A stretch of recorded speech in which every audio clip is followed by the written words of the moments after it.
Okay, we're going to call the Santa Barbara City Council meeting to order. Everybody's having such a good time. This is like a party out here. It's October 2nd, 2007. Will you please stand for the Pledge of Allegiance?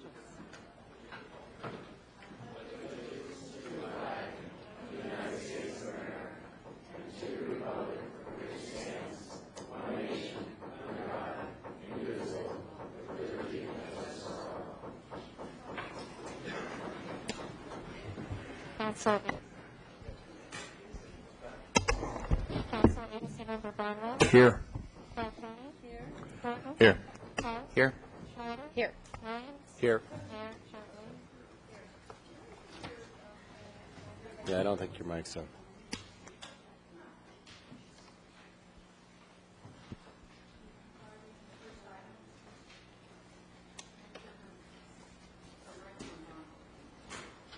Proclamation declaring October 2007 as National Arts and Humanities Month and October 5, 2007 as California Arts Day. Yeah, I don't know. We're just going to go right ahead, and she'll fix her microphone. For more than 2 decades, thousands of arts and cultural organizations, communities, and states across the country have joined the White House and Congress in recognizing October as National Arts and Humanities Month. The arts and humanities embody much of the accumulated wisdom, intellect, and imagination of humankind and enrich the lives of every American. The governor, the state legislature, and the California Arts Council have declared October 5th as California Arts Day, coinciding with National Arts and Humanities Month, to encourage residents to explore what's offered by local arts organizations and to demonstrate the role and value of arts and culture throughout our state. The city grants over $400,000 annually in city funds to nonprofit organizations in support of arts and culture in our city through its 26-year partnership with the County Arts Commission. The city also grants $150,000 annually for citywide events such as Summer Solstice, Old Spanish Days, Santa Barbara International Film Festival, and the 4th of July Symphony Concert. The city acknowledges the vibrant role of artists in our local quality of life and local economy. So I proclaim October as National Arts and Humanities Month and October 5th as California Arts Days in Santa Barbara. I encourage all citizens to celebrate, participate, and promote the arts and culture in our community for the betterment of future generations. And Ginny Brush, I'm going to give this to you, and you can introduce our Poet Laureate. I just want to say thank you again. You know, the California Arts Council establishes this to encourage locals in their communities to go out and experience what's live and well out there in their own communities. So I encourage you all. You can get a jump start on the 5th by going to First Thursday on the 4th. There's a great selection of what's going on downtown. So I encourage you to take part and see how rich and vibrant our cultural life is here in Santa Barbara. And to prove that, I would like to introduce Perry Longo, the City Poet Laureate, who has created a poem on this occasion. Congratulations. A city that is as rich in culture and art as Santa Barbara is indeed a proud city, and I'm very pleased to be Poet Laureate of this wonderful city. And I just thought you might all be interested in knowing that in my goings about, and I talk to people about that I'm Poet Laureate, they say, "That's so wonderful. How can we do that?" And I just say, well, just go to your mayor and just tell them you want to be one, because you know it's a no, y'all want to. I mean, but it's traveling like to New York, and different people I've talked to, they're getting Poet Laureates in different parts of the country. So Santa Barbara is a trendsetter. So here's a poem I wrote for the occasion, Hymn to the Arts. In the beginning, steady rain became chant that healed. Flutter of bird limb to limb became dance. Sun's shift over land became new vision. And images on caves, the story of what lies beyond. Sounds of river, wind, and beast became first words. We carry forward. The arts essential as air. Without spirit's play, mind dwindles. Heart comes to draught. Even Darwin spoke of it, his lack of happiness for not enough art. What remains in the end? Image that carries us forward, dance of light and shadow, poem, the balm that settles every last thing, music that softens the soul.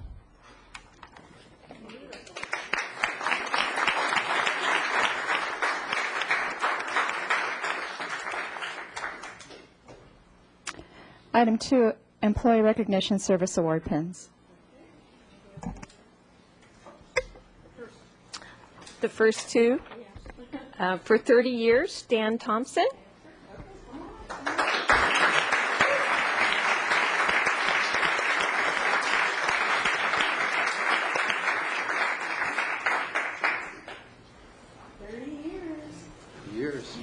Thank you.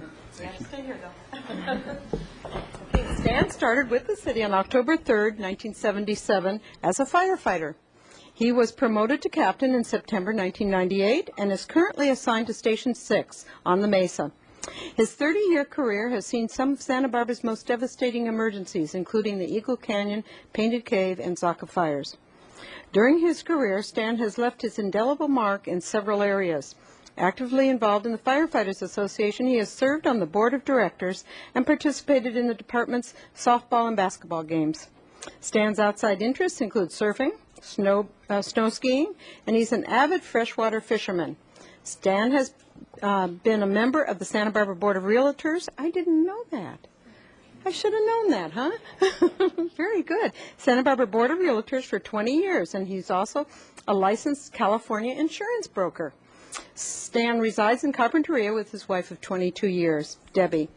Both of his children, Hillary and Marshall, graduated from Carpinteria High School and are attending Santa Barbara City College.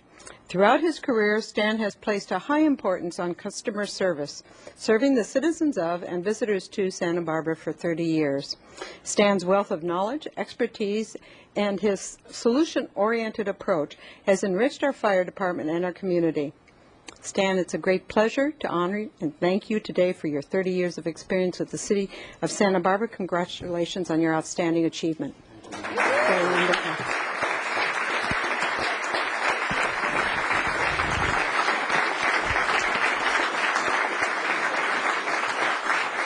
Thank you very much. Madam Mayor, honorable council persons, thank you. As surprising as it may seem to those who know me, I do have a couple of things I would like to say. And I want to thank you very much in advance for a few minutes of your time. I will be brief. After 30 years, I have so many people to thank. My wife Debbie is first, last, and always, of course. She's my everything, and she's had the hard job. Putting up with me for all those years makes me tired just thinking about it. And my children, Hillary and Marshall, of whom I am so very proud, and my mother up in Cambria. Hi, Mom. On the job, of course, Bill Taff and John Craig, the three of us working out of old Haley Street 2s were some of my finest days. I don't know how much extra they paid Bill to supervise Craig and Thompson, but I'm sure it must have been a lot.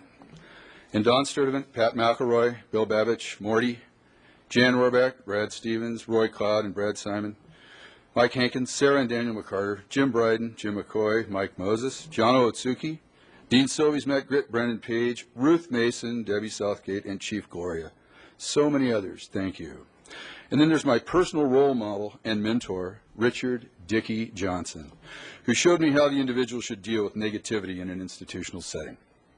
Absent friends as well, Chuck Henderson, Greg Reichel, Stephen Masto, Joe Pacheco, Mel Walters. Thanks for all of them. 30 years, a long time. More than half my life has been spent in this institution. On balance, it has been time well spent. I've learned much, made lifelong friends, and I've had fun. Much has changed in my time here. The convertible crowns with their square-cut gears are gone forever. I still think they were the finest way to tour the garden spots of Santa Barbara. There were no women working in suppression when I started here. I still get the question, although not as often now, what do you think about women in the fire service? And the answer is still the same. I think the perfect fire department would consist of myself and 100 women. Truth be told, one or two of the female firefighters have used their gender as a passport for special treatment, but all the rest of them are great. They remind me of the story about Fred Astaire. Watching him glide around the floor, the comment was made that he was the greatest dancer of all time. The nearest lady replied, "He's good, but Ginger Rogers can do everything he can backwards and in high heels." So it goes.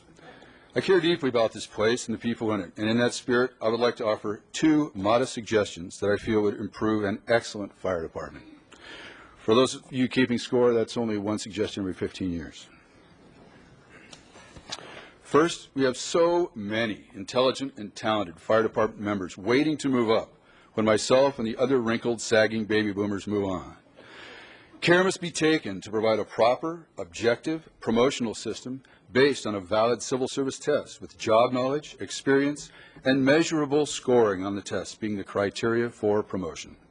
The citizens of our community deserve to know that the best person for the job, regardless of race, gender, or friendship, will get the promotion. A subjective, touchy-feely interview with no quantifiable structure is the wrong way to select public safety leaders. That will stifle free speech, install a system of patronage, and do away with rewarding people based on merit. Fair competition is still the American way.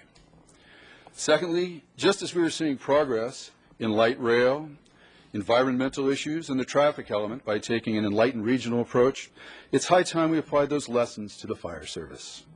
Currently, the beleaguered taxpayers of Santa Barbara County are paying for a full set of fire chiefs, dispatchers, and administrative personnel in Goleta, paying for a full set of fire chiefs, dispatchers, and administrative personnel in Santa Barbara, paying for a full set in Montecito and also in Carpinteria.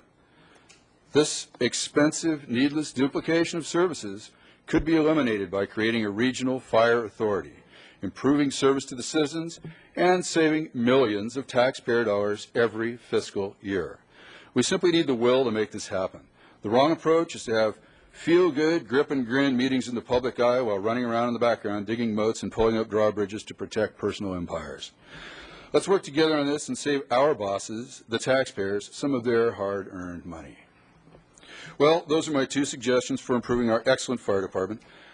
I could mention how the moribund real estate market is presenting great opportunity for workforce housing and profits to the city, but that's for another day.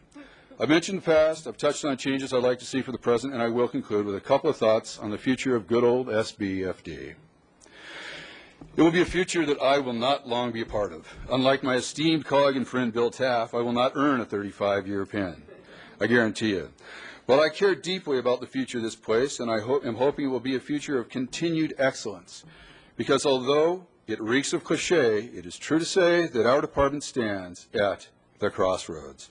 The unvarnished truth is this: I am not the only wrinkly old baby boomer standing before his city caretakers, thanking them for his time.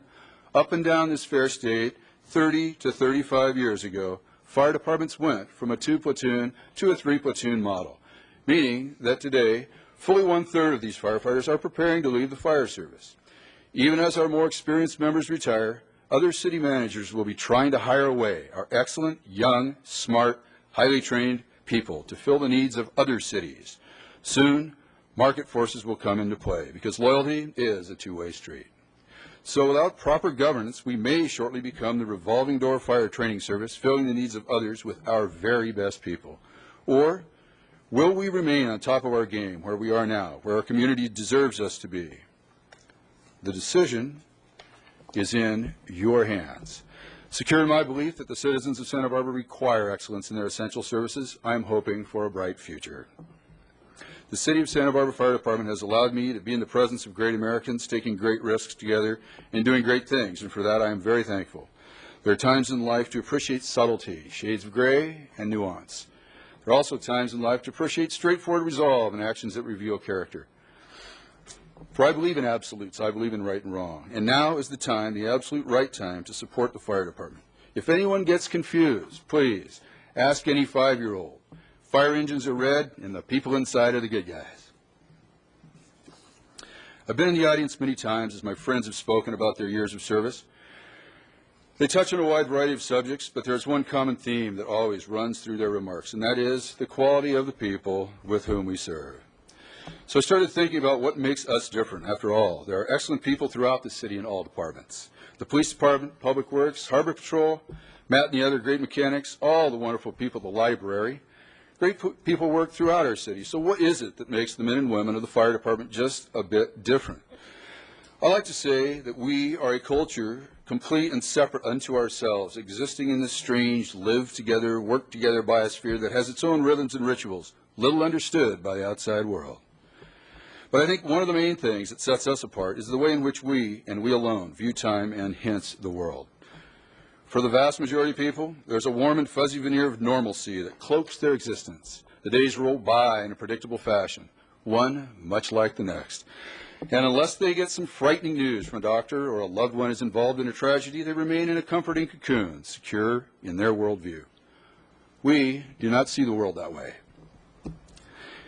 Our days ride great waves of change, from the mundane and torpid to the incredibly dangerous. Often there's just plain, hard, dirty work, with an occasional brush with the downright heroic.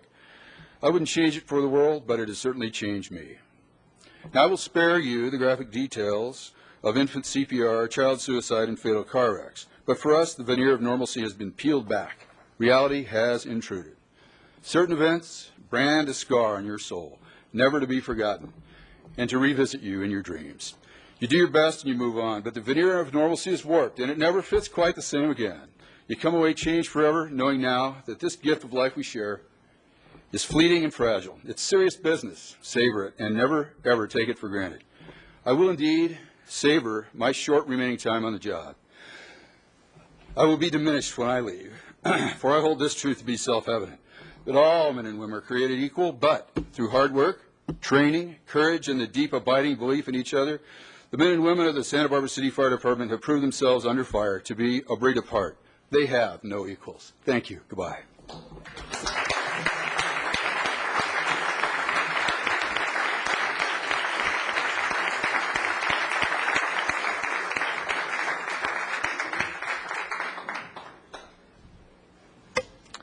Okay, next with 30 years is Kathleen Dellinger.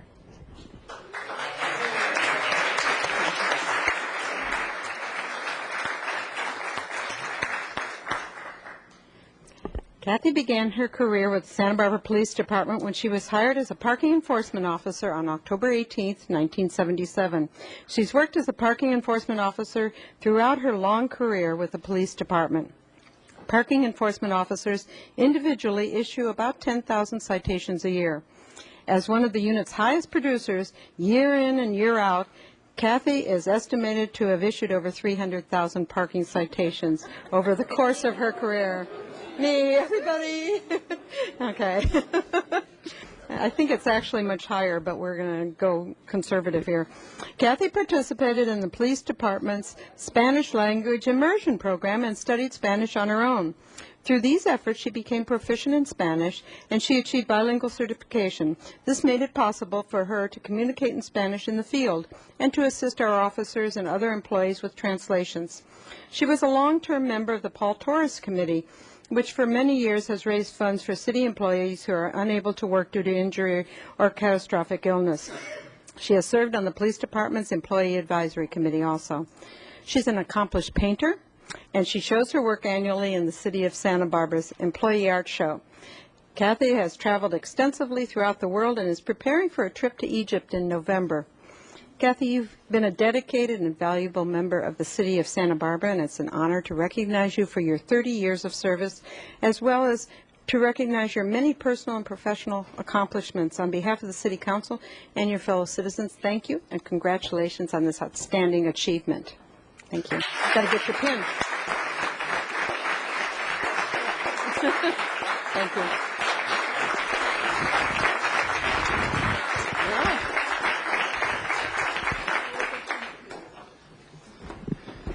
Before you give your speech, just wanted to give you a little token of our care for you and thank you for 30 years. It simply says to Catherine, in appreciation of your 30 years of service to the community and the department, from the men and women of the Santa Barbara Police Department, October 1977 to October 2007. You've been a great asset to our organization, and I've appreciated your honesty at the Chiefs Advisory Committee meetings, and we've accomplished a lot, and a lot of it is because of you and the great things that you've done, not just out in the community, but in the department. We all already miss you. We were talking about you today in the parking lot that we already miss you. We wish you the best retirement. Have a great time. You deserve it. And this is just a small token of our appreciation of you and your friendship. So congratulations. Thank you, Catherine.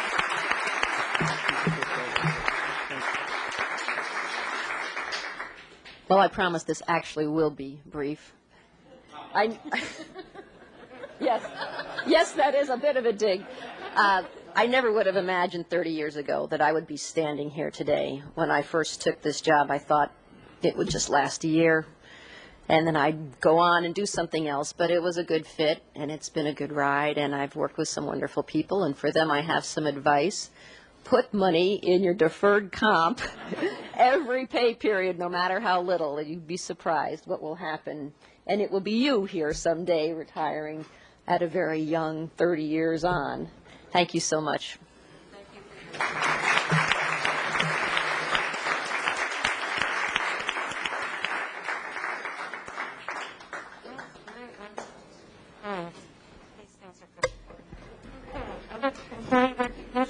Yes.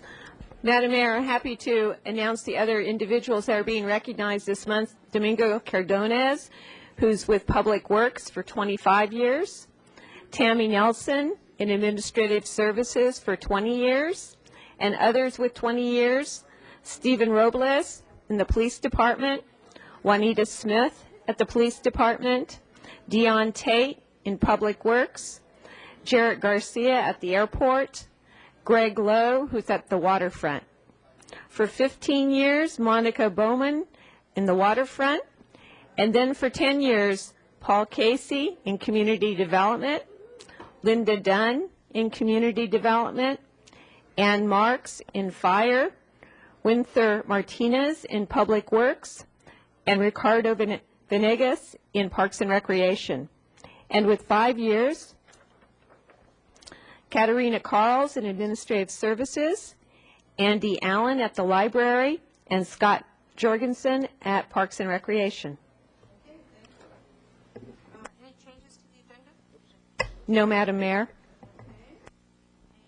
public comment? We have a couple.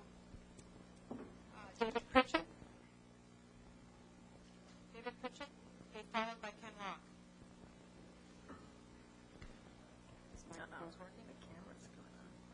It seems low to me. You want that mic on, Marty? No, his. Not on. The mic at the podium. Oh, the mic at the podium, yeah. I was trying to figure out one, sorry. Thank you. I was at a downtown meeting for the Fair Coalition for Measure D and came by here on short notice. A lot of us know that Measure A on the Santa Barbara ballot is coming up for this November election. Voting starts in a week. Just want to remind the public on what Measure A is really about. Regardless of what the daily newsletter in Santa Barbara thinks people need to believe, Measure A is not a conspiracy. It's not people ingratiating themselves to the City Council. As everybody knows, my group, the Santa Barbara Clean Elections Working Group, and myself on other issues have been denied our request in front of the City Council far more times than not. Measure A is about increasing voter turnout. We have the data in this little chart here that shows, on average, voter turnout is nearly twice as high when elections are held during the even years consolidated with federal, state, and county issues. Measure A is about saving the city general fund substantial money. We estimate a net savings of $245,000 per election cycle. The fire department employee who got his 30-year recognition today had plenty of suggestions on what the city could do with saving $245,000 every 2 years. That's just one of 1,000 examples. Increasing voter turnout, and the data show it, will make the City Council hopefully consider the voters more strongly because more voters are actually going to be voting. Voters will not be fatigued, which is a well-documented phenomenon, by having an annual election in Santa Barbara. Voters will understand what the elections are about, just like they understand what the school board is about, and that happens during the even years along with the other federal and state items. The city's not going to get lost. More people will actually pay attention, as evident because they're voting. It's all about increasing voter turnout and Any other weird, obscure conspiracy theory going around is just a way to get the attention off of higher voter turnout. A lot of people and groups have a lot to fear of higher voter turnout. That's the only conclusion I can draw. So, it's all in the data. We have a website, yesonmeasura.blogspot.com. Thank you. Thank you. Ken Locke will be followed by Evangeline Reviews. My name is Kenneth Locke. I'm going to continue on my theme of ignorance. The Pledge of Allegiance, one nation under God. It's like a child storybook kind of thing. It's I hope that you're intelligent enough to understand that this is not one nation under God. And don't be ignorant of that, folks. If we were a nation, one nation under God, we would be all fellow servants in relation to one integrated good. We'd all be, we'd have the concept of a commonwealth, common knowledge. This is the basis of, again, one nation under God. Currently, I'm sorry to say that I've been to a few of these meetings, and the employee pins that have been handed out for the service that has been provided to this community is, sorry to say that they have not been serving the one good, their soul. I'm working on my website for tennis. I'm explaining the basis of what a soul is in relation to tennis and the fact that it hasn't had one, and based on the fact that it hasn't had a unified method of teaching. And that's what I'm bringing to the table is that unified method, and that will integrate all teachers and then also provide the students so that they can integrate their minds and bodies. It's complete knowledge for the mind in relation to the complete exercise, and then a true spiritual relationship. It's a physical, metaphysical. This is basic knowledge and basic information. The errors of this community are false errors. In relation to God, His errors, they'll be raised up as teachers. And I bear witness of that, and I'm hoping that the community has the ability to understand the honor that's been given to me and the ability that I have. If not, you'll continue on the path that you're going. Again, as I mentioned last week, it's down into a toilet. Thank you. Thank you. Evangeline Reviews will be followed by Bill Francisco. The last time I came here, there was an election. And I prophesied a few people would get back in, and you're here, and I'm glad to see that. I can't leave this podium without making a comment about the last comment. I, for one, I love that flag. I love it with all my heart. People have died for it, and people have applauded it, and there is no flag like our flag. And I'm 74 years old, and I've thought that for a long, long time, that there is no flag like our flag. And it represents all of us. And one of these days, maybe God will have the opportunity to make a public comment.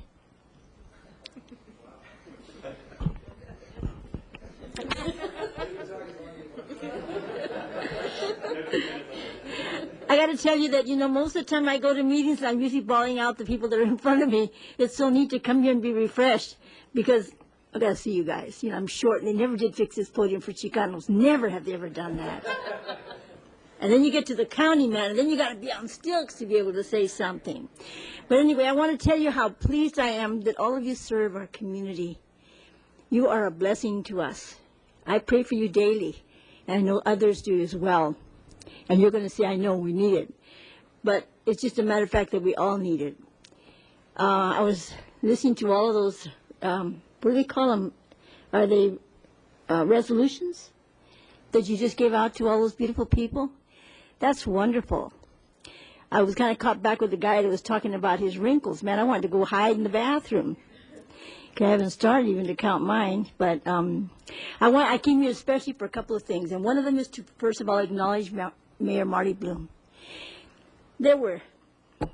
On July 29th, we took a bunch of nuns from Oxnard and Los Angeles and Santa Barbara, the Sisters of Bethany. We took them for a ride, on a free ride.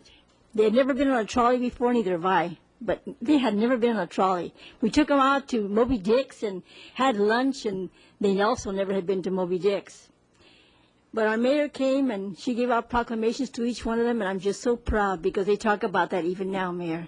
They talk about the fact that the city of Santa Barbara honored them and felt they were worth something. Then after that came all the floods, you know, it's the Moses thing, right?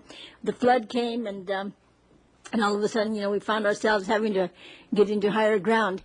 And the sisters are right now in the middle of trying to find housing someplace, but so is a million other people, I think, in this town. But I want you to pray about that and help us to find a house. If you guys have a secret list of people that have $1 million, let me know. We're trying to get them into a place as quick as possible. And I just want to thank you. Thank you so much for just allowing me to speak. And we're going to do the best we can. And we got a lot of faith. We got a lot of faith, man. And you can cash in the faith for bucks. Too bad we can't do that over there at the Chumash Indian place, but if we could cash in our faith for bucks, we'd be rich altogether. And our meetings go on every week. Every week we keep on bringing out new things and trying to help these sisters. So don't forget the Sisters of Bethany that served you for 50 years of their life. And thank you so much for letting me stand here. Thank you for having them out, too. Dale Francisco will be the last speaker.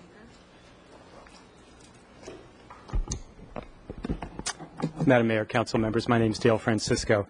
I guess according to my friend David Pritchett's take on this, I'm here to represent obscurity and fear. On July 3rd, you voted to place Measure A on the November ballot. Measure A would extend your terms by a year. More important, it would switch our local elections to even years, coinciding with partisan state and national elections, thus bringing out more party slate voters and further enhancing the power of the political machine that supports many of you.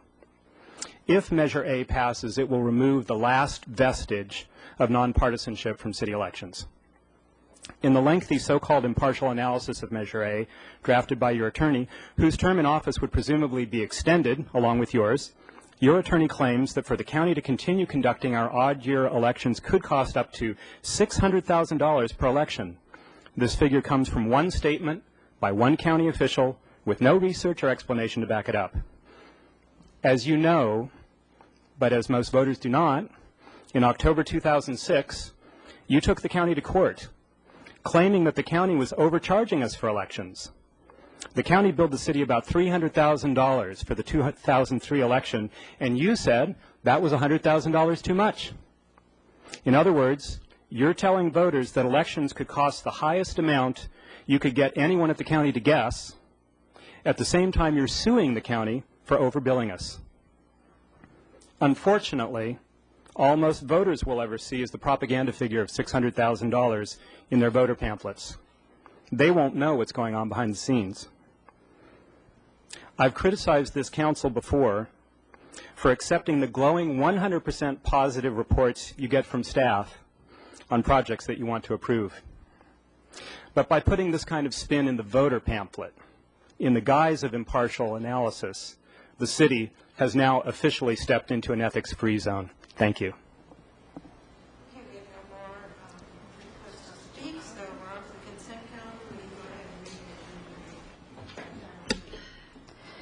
Adoption of ordinance for airport parking management agreement amendment, recommending that council adopt by reading of title only an ordinance of the Council of the City of Santa Barbara approving an amendment to the parking management agreement between the City of Santa Barbara and AMPCO System Parking dated November 1, 2007, amending the scope of services, term, and management fee provisions for the operation of the Santa Barbara Airport public parking facilities.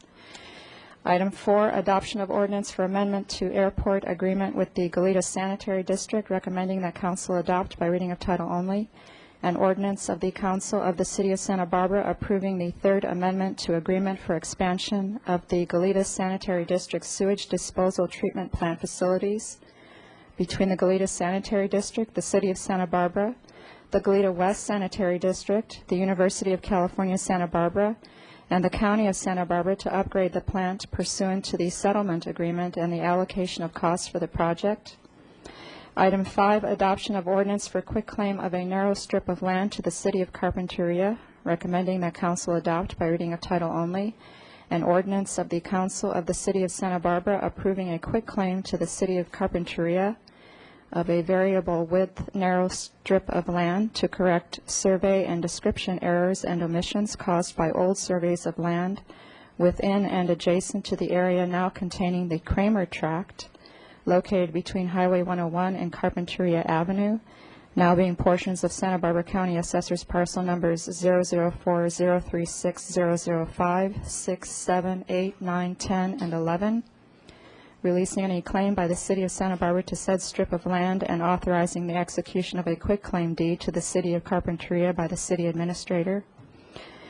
Item 6, adoption of interim zoning control ordinance relating to medical marijuana dispensaries, recommending that council adopt by reading of title only an ordinance of the Council of the City of Santa Barbara amending Title 28 of the Santa Barbara Municipal Code by adding Chapter 2880, imposing a conditional use permit requirement on medical marijuana dispensaries to the city's zoning ordinance. And item 7, reorganization of motor pool division supervisory positions in the Public Works Department, recommending that council adopt by reading of title only a resolution of the Council of the City of Santa Barbara amending Resolution Number 07053, the position and salary control resolution for fiscal year 2008, affecting the motor pool division of the Public Works Department effective March 31, 2007. Thank you, Madam Mayor. I want to discuss item number 7 for a second. That was the one she just read about the motor. Yes, and that's the one. I want to discuss this. It brought something to mind that I had wanted to talk about in previous meetings but had forgotten. When this type of action happens, and over the years it's happened once every few months, in previous positions I've held in the finance area, it has normally been a common practice to require some information in the staff report concerning the support or the backup. In this case, the position has about $32,000 of ongoing permanent costs. And I would like to see in future documents like this some discussion about how that's going to be covered, what services are going to be improved, what's going to be reduced, because this is a permanent adjustment to the budget to provide for a higher level staff. I'm supportive of the recommendation, I'm supportive of the position, and I don't require any explanation of why it's necessary or anything like that, but I wanted to comment that it is a fiscally sound practice to identify costs associated with a position increase like this, and then to make sure that's clear to everybody on council. That's all I need to say. Thanks. And we can vote together on it. Okay. Okay, I understand, Mr. Bergeron, you wanted to vote separately on item 8. Yes, correct, Madam Mayor. I live too close, or I may live too close to that subdivision, so I just recuse my vote. I don't need to leave the room, according to Mr. Wiley. I can sit up here, just not vote on it. That's not required.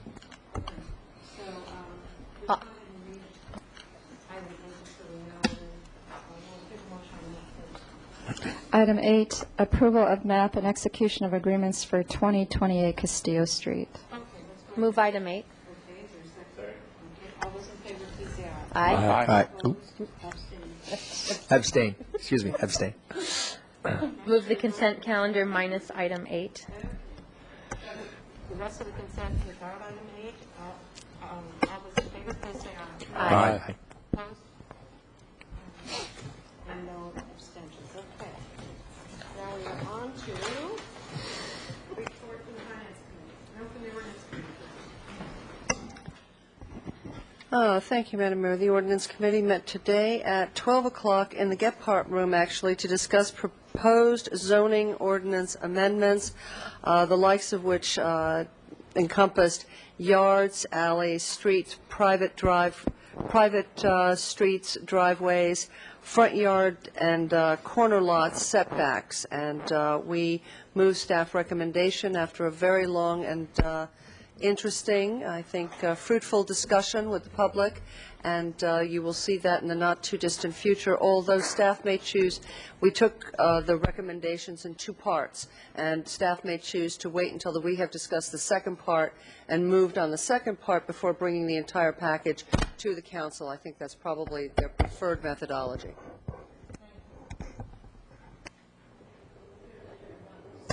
There, we just switched around microphones, I'm telling you. So the idea is that the whole thing will come to us after you have the second part, is that right? I believe that's staff's preferred method, Okay. but the makes second part of it won't come to us until maybe the beginning of the next year. Yeah. So it'll be some time. Okay, good to know. Mr. Horton, report from the Finance Committee. Finance Committee met at 1 o'clock today, and we discussed the August investment report, which we had previously voted on, and then we also discussed the interim financial statements for FY 2007. The discussion was led by the finance staff, and we got into some great detail on what's actually going on out there with tax revenues and expenditures, and it was a good session, and that's going to be covered by Rudy later on today. Okay, thank you.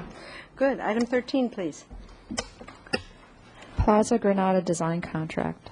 Okay, Mr. Casey. Good afternoon, Agency Chair Bloom and board members. Jeanette Cando is a relatively new redevelopment specialist in the redevelopment agency, and she'll be making the presentation today. Well, that's good. Ms. Kendo, welcome. Thank you very much. Is my mic on? Mhm. Okay. Madam Mayor, members of the board, thank you so much for letting us do this presentation today. I'm happy to bring to you a unique opportunity to support sustainable landscape design in our historical downtown district.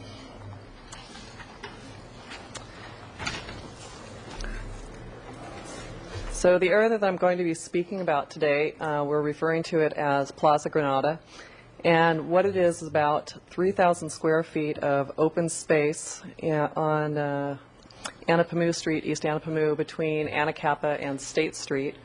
It's adjacent to the Coffee Cat building and is in front of the new Casas Las Granadas affordable housing project. The public library is across the street. And as I said, the space is fairly small. Its development was incorporated in a architectural design contract with Pikert Group in early 2006 that included several site improvements that were related to the Casas Las Granadas housing development. However, the design development for the open space was put on hold early in the year to explore this idea of implementing a fossil-free landscape design.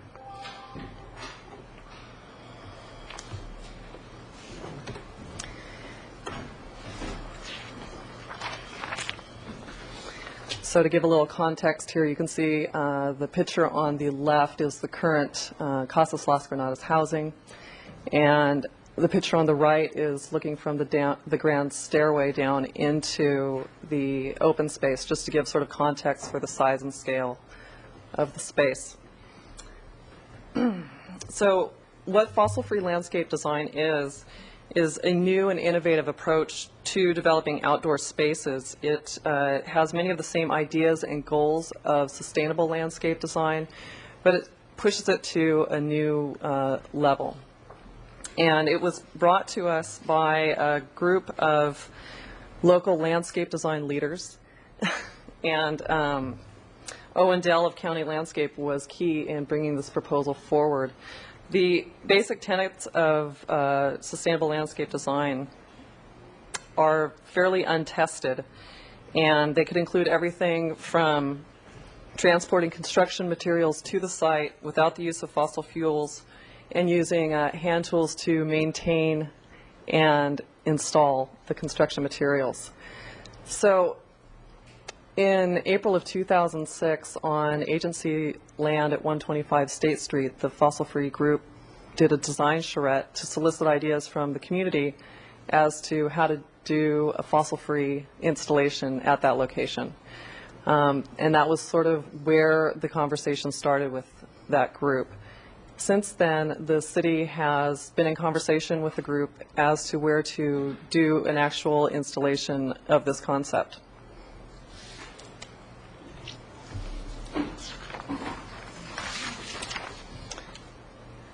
So in May of 2007, at the initiation of the Parks Division, staff began conversation with the Fossil Free Landscape Group to do an installation at the Plaza Granada location.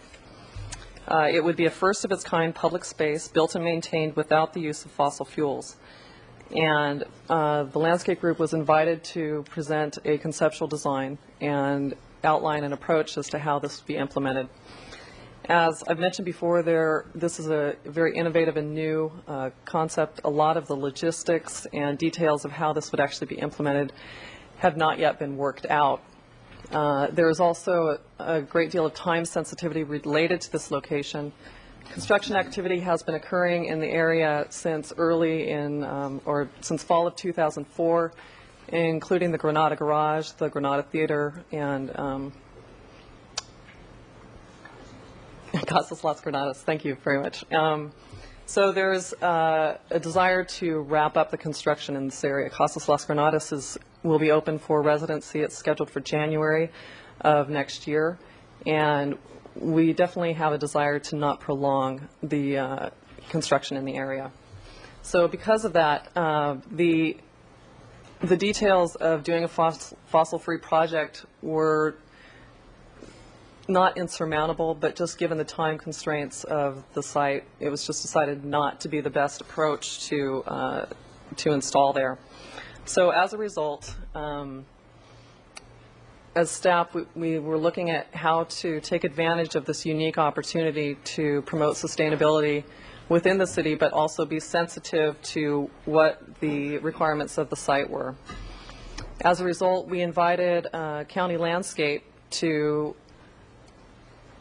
put in a proposal for a sustainable landscape design that would carry over many of the details that the fossil-free approach had put forth, but that could be managed within a timeline that would function for this particular site. And that includes using materials that are reclaimed from the site, from the sidewalks that are being torn up. They would be incorporated into the hardscape.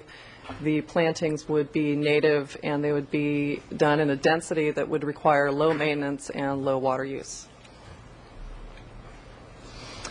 The design approach would be an aesthetic of an urban plaza. It would be sophisticated and invite people to enter and to pass through, and would be able to be maintained in a public, pardon me, that it would be able to be maintained under the sustainability guidelines that the city has put forth. There would also be elements of signage and integrated art to engage people and invite them into the space, and also explain about what sustainable landscape would be and how to implement that in the home landscape. So the funding implications for this project are as follows. The construction budget was approved in January of '05, and funds do exist to fulfill the construction design of this project. The annual maintenance and operations of the site is estimated to be less than $10,000 annually. The management of the maintenance is still in discussion as to who would be responsible for that. The development of the site will be coming from the Casas Las Granadas soil remediation account, and this project was finished earlier this year and has approximately $64,000 left in the account. Of that $64,000, we are proposing that $27,500 would be taken out to cover the design contract as well as the contingency. So the proposed schedule for the project would be to finish up the design contract this month, and building upon work that has already been done, that we could move through and have final design approval by the end of the year. As I mentioned, the Casas Las Granadas housing project will be open in January of next year. We would complete plan check at approximately the same time, go out to bid, and start construction by April of next year and wrapping in May. So that is the proposal for Casas Las Granadas as far as landscape design. If you have any questions, I'd be happy to answer them. We have a couple people who'd like to ask questions. Mr. Williams, and then Ms. Schneider. Is the design and flora such that we can be confident that we will not have to use pesticides at this spot? Yes, absolutely. As I mentioned, this is building upon the work of the Fossil-Free Landscape Group, and one of the major priorities is not only that they be native and drought tolerant, but that they would also not pose a problem that would need fertilizers or pesticides to maintain in a healthy manner. And is this, I guess I'm wondering why it's uncertain who would take care of it. If it's a city open space, wouldn't it be the Parks Department? Could be Public Works, couldn't it? Am I answering? I shouldn't answer. You just Sorry. both, It just dawned on both me. It could be explained Public Works. Go ahead, Mr. Casey. Madam Chair and Agency Board Member Williams, that's the issue we got to work out internally. It's just an administrative, bureaucratic issue about which department's going to be responsible, and we haven't come to a resolution yet, but we will before it's constructed. That's all my questions. This is a great project. Sure. Yeah. Ms. Schneider? Do we have any public comment, or is it just to us? I don't have any slips. I guess I just try and remember figuring out what the process was and how we got to this point. So in the grand scheme, that time in the Gephardt room, when we had the long list of items and RDA and prioritization, and so we had this open space place. We knew we wanted to put affordable housing. We moved the affordable housing from the north side of the garage to the south side of the garage. We still wanted an open space.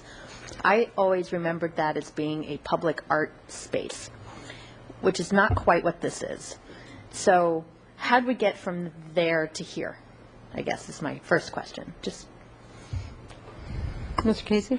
Madam Mayor, Madam Chair Bloom and Agency Member Schneider. It's awkward. Council versus agency. That's It's fine. throwing me off.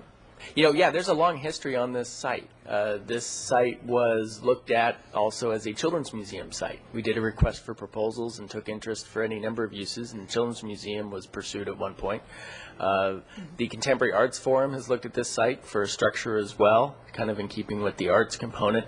And the Planning Commission, when they approved the garage, strongly recommended to council that this site be open space, just kind of from a building mass standpoint of the activity that's happening in that area. So we came to that conclusion. It was undetermined whether this was going to be like a sculpture garden with an arts focus or whether it would be more traditional open space of a downtown plaza. It's why we have a strong art component included into the design, and have been working with the arts community to make that happen. So I think we blended the options of kind of creating a plaza approach with an art element in it as well. And so we think that we've been reflective of kind of the interest of all that, but certainly, this is the opportunity to say go a different direction if you'd like to, but we think this is a good approach. It does incorporate art and is in keeping with the area as well. So this project here just before us is just about the landscaping as opposed to having a bunch of dirt in front of the homes. And then is there a process in place? What is the process in place in terms of the art component to this project, and how will that work?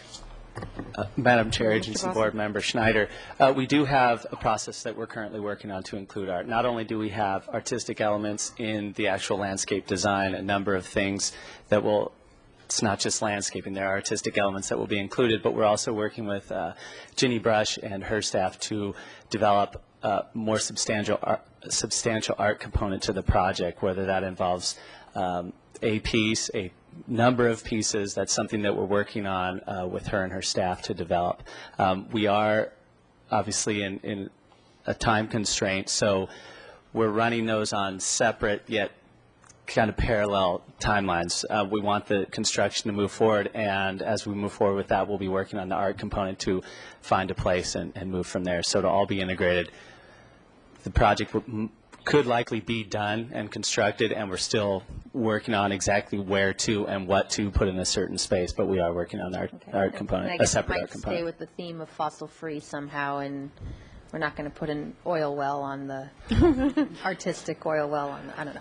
I do find it kind of ironic that it's fossil-free landscaping that's great next to a parking garage is kind of funny, but which is fine. That's fine. Okay, I guess I just want to make sure, because it was always my understanding that this was an opportunity for some public art to be part of the downtown area near the housing and the garage, that we don't lose sight of that, and as long as that's going through, then I'm fine with it. We need to have something there rather than a bunch of grass that we have to maintain and deal with pesticides or not pesticides. So, of course, the pesticide-free open space area is ideal. So, okay, thank you. Mr. Barnwell? And then Mr. Hart. Mr. Hart. Thanks, Madam Mayor. Ms. Schneider brings up the line of questioning that I have, which is how did we get to this design?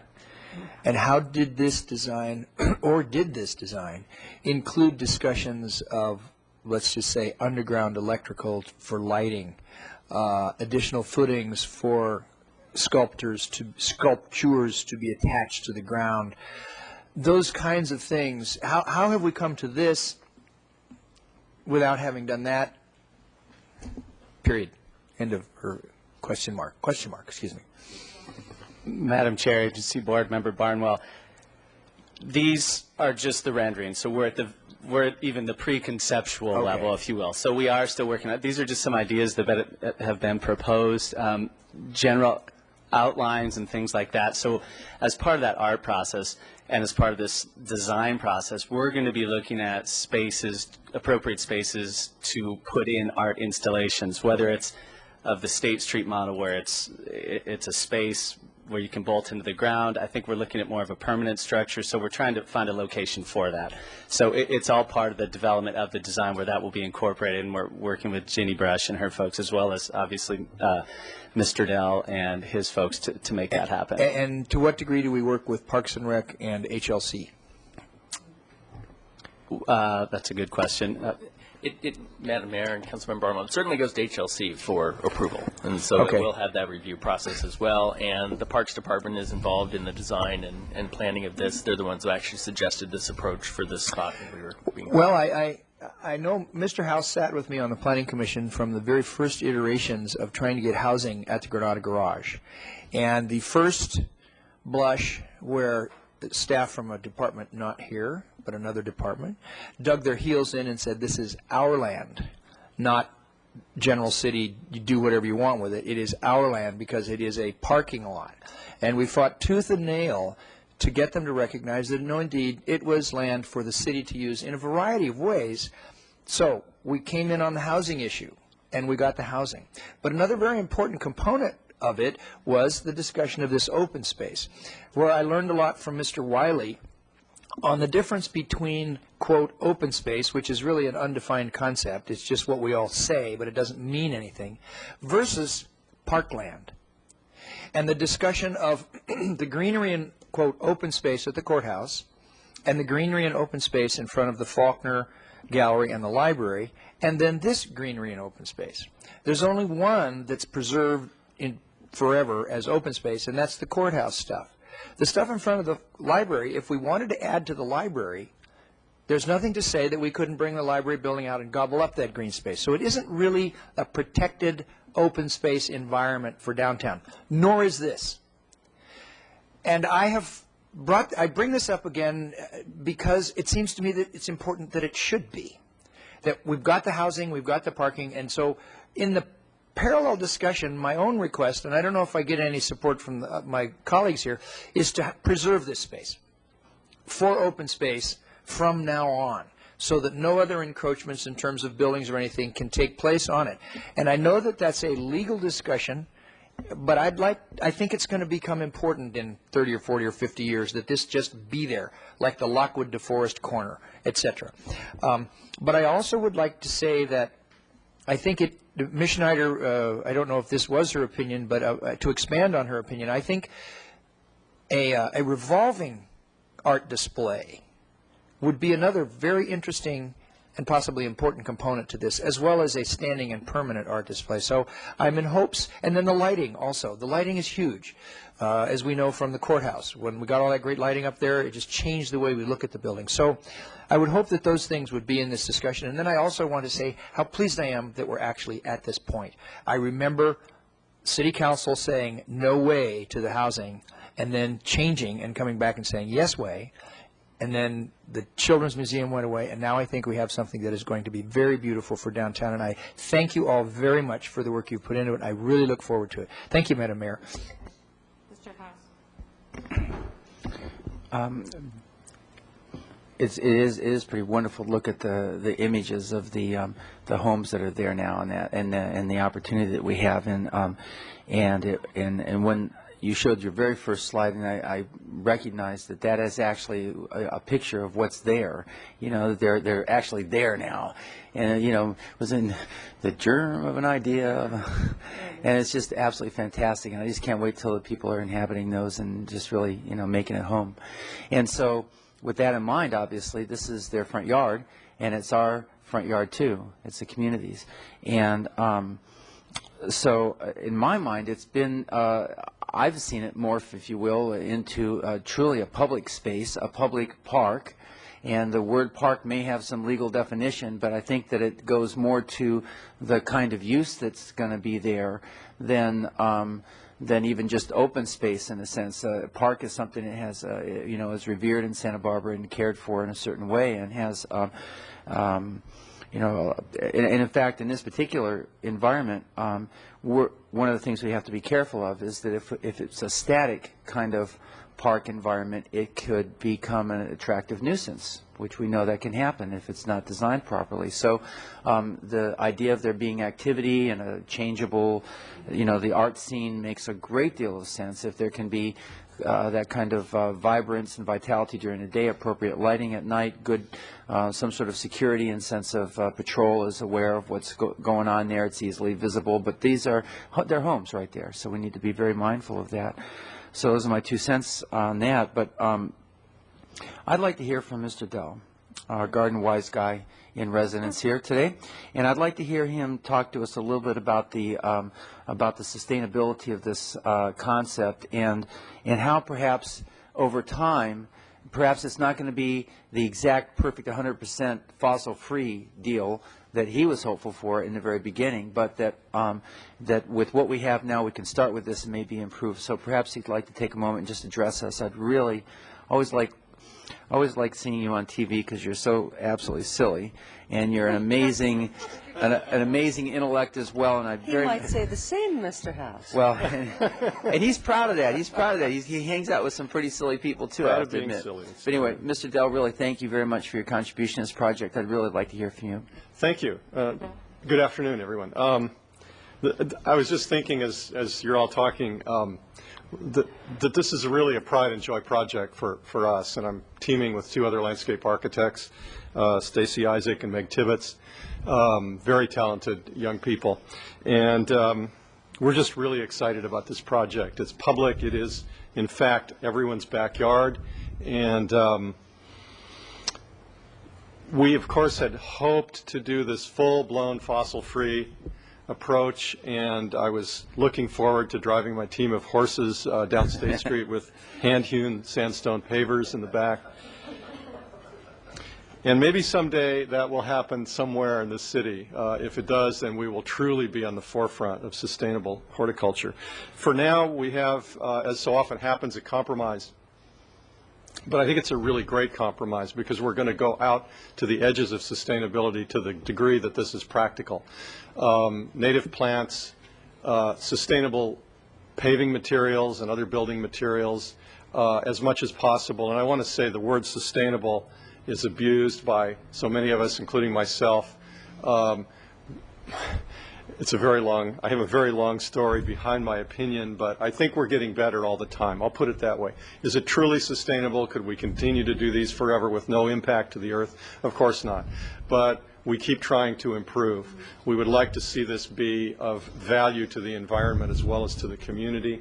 We've got a bioswale that runs through there. We actually have an updated plan, which I could unroll for you if you want to see it.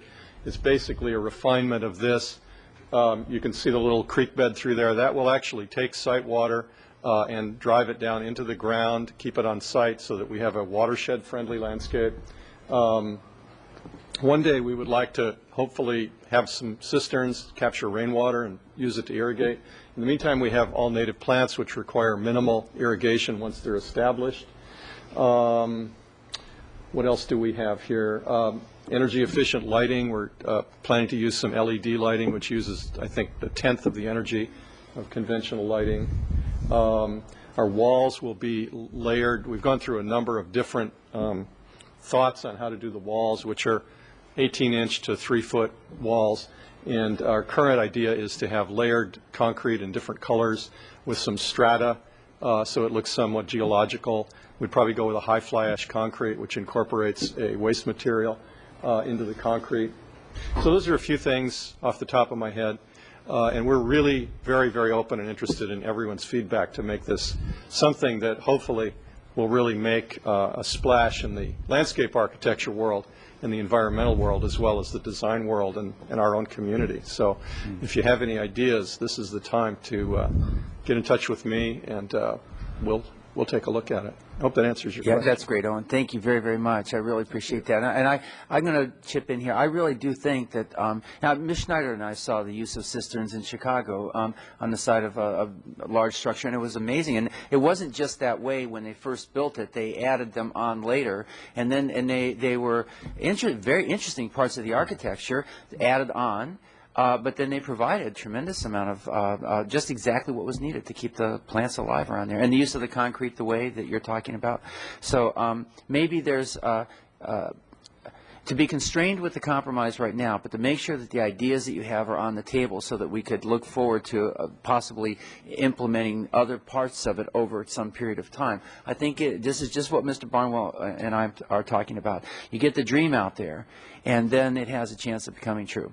So anyway, thank you very much. I agree, and just let me throw in very briefly that I feel there's a richness to this project that goes into those things. It goes much deeper than just decorating or creating open space or even doing something environmental. You're concerned about art. We'd like the art to be at least partially integral with the project itself. In other words, the project itself is art. So we've got some ideas that we're working on with how to terminate the stream bed with something interesting, and bringing all those things together, the environment, the didactic and teaching element, the art element, the open space element, beauty, all of those things all in one. So we're really trying to pour everything we've got into this. That's great. Thank you. Very good, thanks. Okay. Yeah, Ms. Schneider and then Mr. Thanks. I Williams. didn't think of it earlier, and just to follow up with Mr. Barnwell, I do think that some temporary art pieces might fit in well, and you might have a combination of things. So I leave you to talk with Ginny Brush and the City Arts Advisory Committee and all of that. The other request, I guess, is to talk to the library department. I mean, there's a natural connection now with the new mid-block crossing over to the library, and that area has such great potential, and it is an area that unfortunately I think invites the wrong kind of loitering and activity that I know area merchants don't like to have, whether it's chronically homeless people or people who are addicted to drugs or alcohol for whatever reason. And if it became a more inviting, active space, and if there's a connection between both sides of the street, perhaps that might help the library in a bit. So at least a conversation with Ms. Macias, or I don't know, to the library board or what, I don't know what that process would look like, but there seems to be a natural connection here because that was the point of the grand staircase to then lead across the street, and that open space is right there. So I would ask that you do that, and that I guess that leads to Mr. Barnwell's concern or question about what happens to that space in the long term and into the future, but I'll just leave it at there, at least as a first step. And I didn't see your rubber chicken. I didn't think you'd bring it with you, but oh, she's busy. Okay, she's creating some compost somewhere. Good. Okay, but thank you for being here as well, Mr. Dell. Thank you. Okay, Mr. Williams. Well, I just hope that we can support staff by moving forward on this project, because I feel like a lot of issues with the RDA sit for a long time, and money sits for a long time, and we should support our staff when they're able to bring and further projects onto us, because otherwise, those agency funds will sit around doing nothing until Dale Francisco's mayor and uses them to make State Street into a freeway or something like that. So I think we need to support staff when they're actually able to move some of these projects on, because I bug Brian every time he comes before the Finance Committee of when will you spend some of this money and complete the projects that the community needs and wants. So I'll make a motion to execute the professional design services agreement. There's a motion and a second. Ms. Falcone, do you have something you want to say? I do, just to expand on a couple of lines of thought that needed to be, I think, taken out to their they're a little bit more of a conclusion, working with all of the various different departments to make sure that you come up with the best sort of design. You know, it's clear I didn't hear anything about the patrolability and the safety aspect, except for just sort of, you know, as an aside. I think it's very important that you actually really do ask the advice of the police department, in that you can create the most fabulous spaces with lots of difficulty when it comes to actually patrolling it for safety. And we see this in some of the areas where unintentional nooks and crannies are created that can pose a problem, especially when you do have people leaving from either a nightlife kind of an atmosphere, a library atmosphere, just going up those grand staircase or into that garage.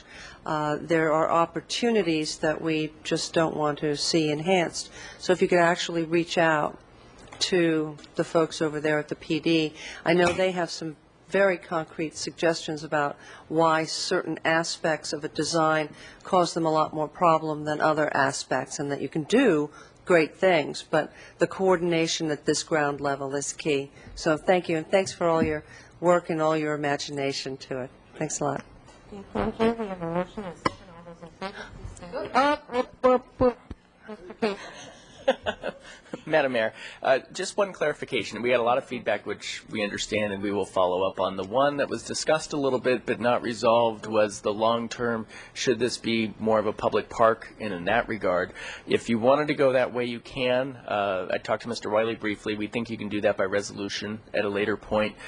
Just wanted to get a sense of the council if you wanted to think more about that, and we can bring back a discussion about it, or if you feel pretty strong. That's what we were talking about. I was talking with Mr. Wiley. You know, we could do the rezone approach, but we also think that you could just by resolution of the council kind of state that this is parks land and treat it as a park and have that as a statement of the council, which we think is... Of course, another council could just sell it off. Yes, but another council could rezone it again as well, so I think, you know... Well, Madam Mayor, on that last point, no, the city owns a lot of real property. Not all of it is park space, and but the charter says that the city parks may not be sold or disposed of or otherwise encumbered without a vote of the people. So it isn't really it is controlled by the charter and ultimately controlled by the voters. And the way we, made that distinction, what is city park space? We have resolutions from the city council designating certain parks. We have a city parks master plan, and we've always taken the approach that if a space is listed or real property is listed in the parks master plan and maintained by the Parks Department, it's clearly a city park, even though sometimes some of these properties we don't call them parks or open space or parkland. And so I think the suggestion or the question Mr. Casey's posing, does the council want to move towards designating this officially as a park and therefore making it clearly covered by that city charter section so it couldn't be otherwise disposed? And what's the feeling of the council on that? Mr. House? I think that that's something I would very much like to have us take up at a future council meeting. And I would like to, at the same time, we would discuss the sustaining funding for that. I mean, right now it's part of the downtown parking, inventory, and that's a whole another set of. But I think we need to unravel that a little bit to make sure it's just not another burden on the Parks and Recreation Department. But I would very much like to have that conversation. I hope others would agree. And Madam Mayor, Mr. House just brings up a very good point, and that's something we would bring back as well, is kind of the ongoing maintenance cost, which has been a concern of just taking on additional burden without the financial ability. And so we would need to bring back and talk to you about some options for that as well, because the redevelopment agency can't support the ongoing operation and maintenance by law. And so that's the issue. I'm happy to add that to the motion if the seconder also agrees. Or to bring it back to discuss Right. about park and the maintenance, ongoing maintenance. Okay. I'm happy to talk about it, but if we're going to talk about it, I'd like to see it open to a complete discussion and not a limited discussion. Right. So I don't want to see the motion, I won't support a motion that's modified to limit it only to a specific item. If it's a broad discussion, then I'm fine with it. Okay. Nope. Open space, whatever. All those in favor, please say aye. Aye. Aye. This is exciting, so thank you, Mr. Gill. Okay, item number 14, please. Interim financial statements for the fiscal year ended June 30, 2007. Okay. Mr. Livingston's making a big switch here.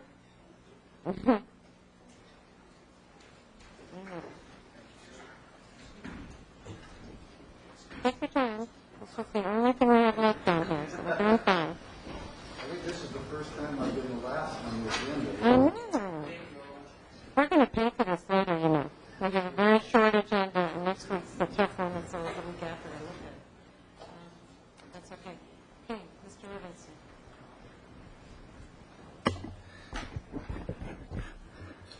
Good afternoon, Madam Mayor, members of council. My name is Rudy Livingston. I'm the accounting manager for the city, and I'm here before you today to present the interim financial statements, the revenues and expenditures for the 12 months ended June 30th, 2007. Now, each month, staff prepares an interim financial statement that we discuss with council and provide to council. This provides a status of revenues and expenditures in relation to the budget. In those interim reports, the focus is on identifying any material variances and, if appropriate, any adjustments that may be needed at that time. At year-end, however, the focus is more on providing a summary of the final results of operations and their impact on reserve balances, and to help us understand material, favorable, and unfavorable variances from the budget. The accompanying interim financial statements include two attachments. Attachment 1 provides a detailed discussion and analysis of revenues and expenditures for only the general fund and the enterprise funds. Attachment 2 includes information on special revenue and capital funds in addition to the general fund and enterprise funds. The amounts shown in Attachment 2 reflect year-end adjustments that are required by accounting standards in order to prepare our annual financial statements for external purposes. Accordingly, the numbers in the two attachments sometimes differ. So I want to keep that in mind as we go through this. The table that you see here summarizes the operating results of the general fund. The amended budget includes encumbrances that were carried forward from the prior year and adjustments that were approved by council throughout the year. As you can see, revenues exceeded budget by approximately $751,000, and expenditures and encumbrances were $2.6 million under budget, with a net $3.4 million favorable budget variance at year end. I would like to begin discussing the general fund revenues. For the first time ever, the city adopted a budget with an anticipated year-end variance as revenue. This 2.25% of the general fund operating budget, it was expected to approximate the net revenue and expenditure variance for the year.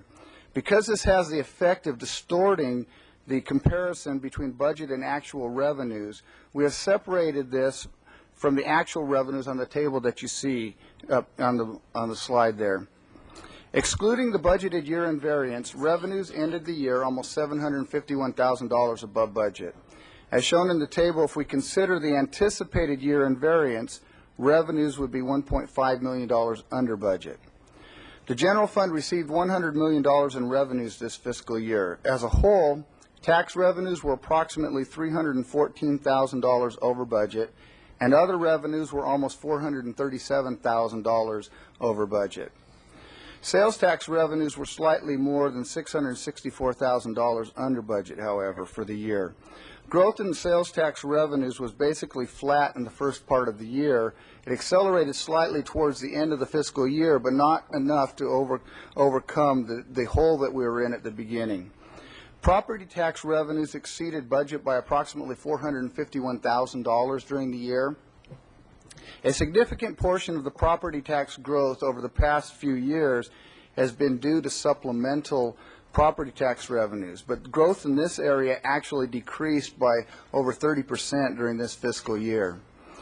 While supplemental property tax revenues are fairly strong by historical standards, this decline may be a leading indicator that growth rates may be moderating, and accordingly we'll need to watch this carefully throughout the year to see if what revenue impacts will result. Transient occupancy tax revenues exceeded budget by $210,000. However, this positive variance includes approximately $150,000 in revenues attributable to the city's TOT audit program. Excluding the audit revenues, TOT revenue was only about $61,000 over budget. Use of property and money and property revenue consists almost entirely of interest earnings on the city's investment portfolio. Approximately $293,000 of the variance that we see is attributable to a book adjustment that is required by accounting standards to be recorded each year to adjust the city's portfolio to its market value. The adjustment does not have any impact on cash, but the remainder is due to increasing yields on the investments, which increased from 3.8% to 4.9% this fiscal year. I will now move on to the general fund expenditures. The largest impact to the budget variance was in salaries and benefits, which ended the year approximately $1.8 million under budget. This variance is attributable to retirements, employee turnover, and positions that were intentionally left vacant throughout the year. Special projects accounted for an additional $511,000 of the overall savings. This variance is primarily due to a multi-year underground tank abatement project and disputed election costs with Santa Barbara County that will probably not be paid under a recent agreement that we're in the process of negotiating with the county. I will now move to the enterprise funds, and if there are no questions on the general fund. Are there any questions? Yeah, Mr. House. With each of the good news is you gave us a bad news, kind of. Yeah. But it was interesting because it was you explained the one-time nature of a number of the positive variances, and then made a cautionary note for thinking that that's going to happen again next year.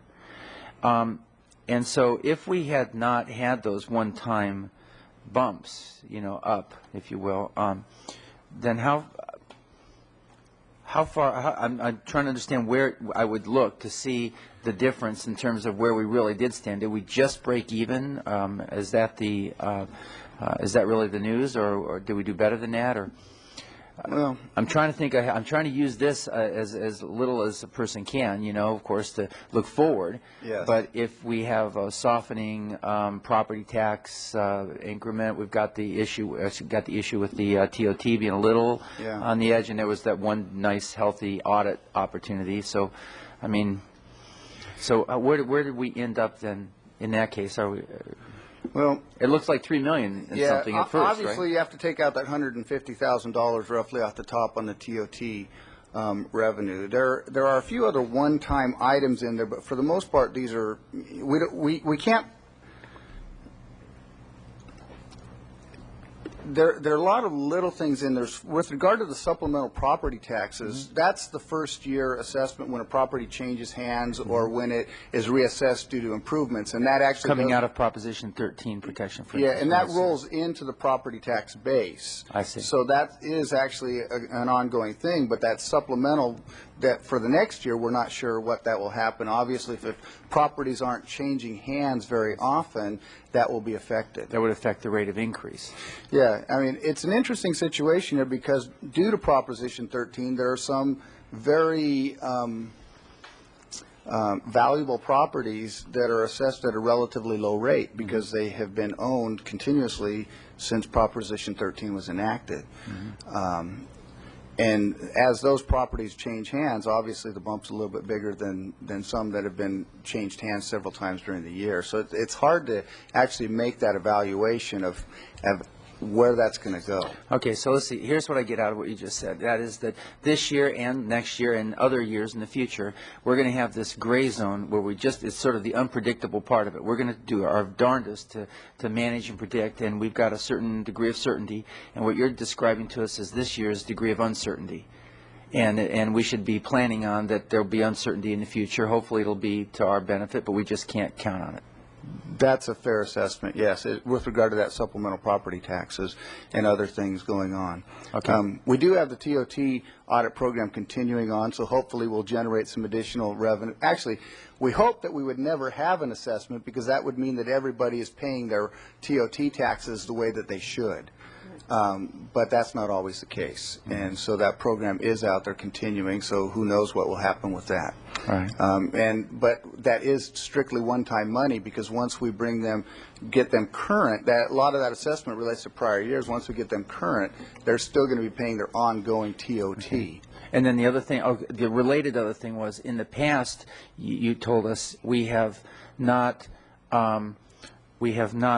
put that.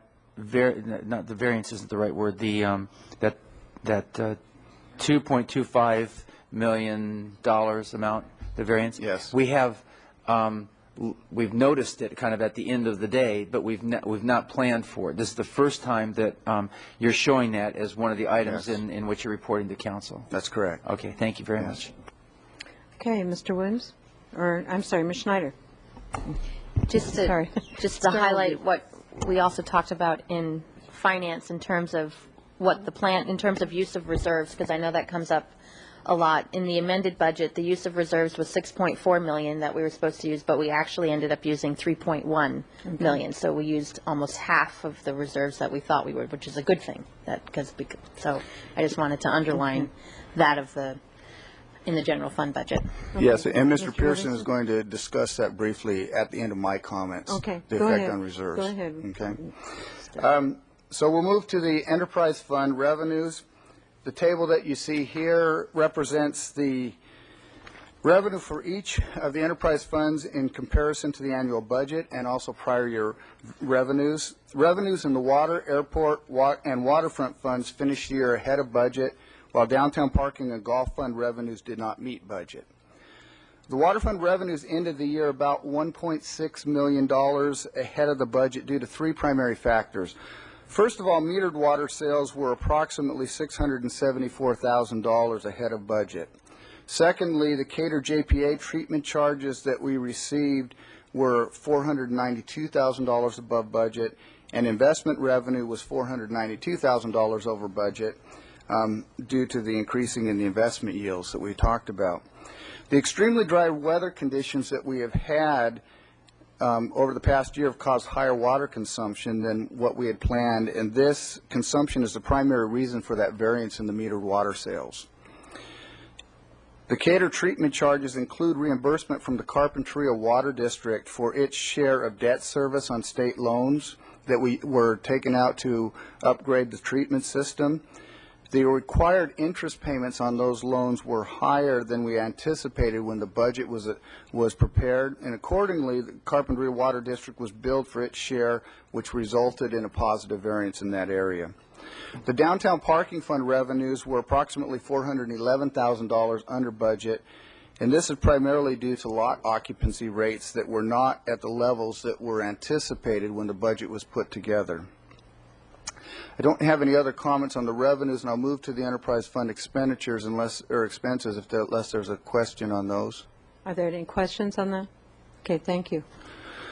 The enterprise fund expenses, the water fund expenses were almost $3 million below the budget.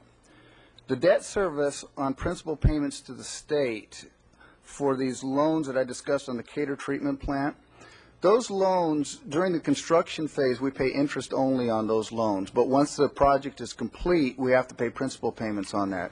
And due to the late completion date of the project, we didn't pay $708,000 that we had budgeted for principal payments on that loan. So that resulted in $700,000 there. Purchased water costs consist of actual water purchases and also the city's share of the Conchuma operations and maintenance boards operating and maintenance budget. And actual charges that we received from COMB were less than anticipated when the budget was put together, and this resulted in another favorable variance. Material, supplies, and services expenses were $1.1 million under the budget. A significant portion of this is due to that the estimates were made 12 to 18 months in advance of the time that the expenditures would actually be incurred. This is based upon historical information and also projected future costs. Approximately $556,000 of this was from unspent professional services, legal services, and non-contractual services expenses. The fund also had facilities maintenance and equipment repair savings of $314,000. Wastewater fund expenses were $909,000 under budget. One of the major reasons for this, and this is something that should be applauded, is due to the fuel cell that was put into place at the treatment facility. In fact, electricity was $285,000 under their budget, and staff estimates that the majority of that was related to the fuel cell project. So that is a great accomplishment that we've had here at the city. In addition to that, we had $152,000 in salary and benefit savings, and our waste disposal contract was provided a favorable variance of about $131,000. The downtown parking fund expenses were about $482,000 below budget, and this was primarily due to a concerted effort by staff to keep their expenditures in line with the revenue shortfall that they experienced. Primarily, this is due to long-term projects that were postponed during the fiscal year and that will be provided for in future years' budgets. This is the end of my report, and if there are any questions, I'd be happy to answer them. Otherwise, Bob Pearson has a few comments to discuss. Okay. Any questions for Mr. Livingston? Okay, Mr. Pearson. Good afternoon, Madam Mayor, members of council. Bob Pearson, City Finance Director.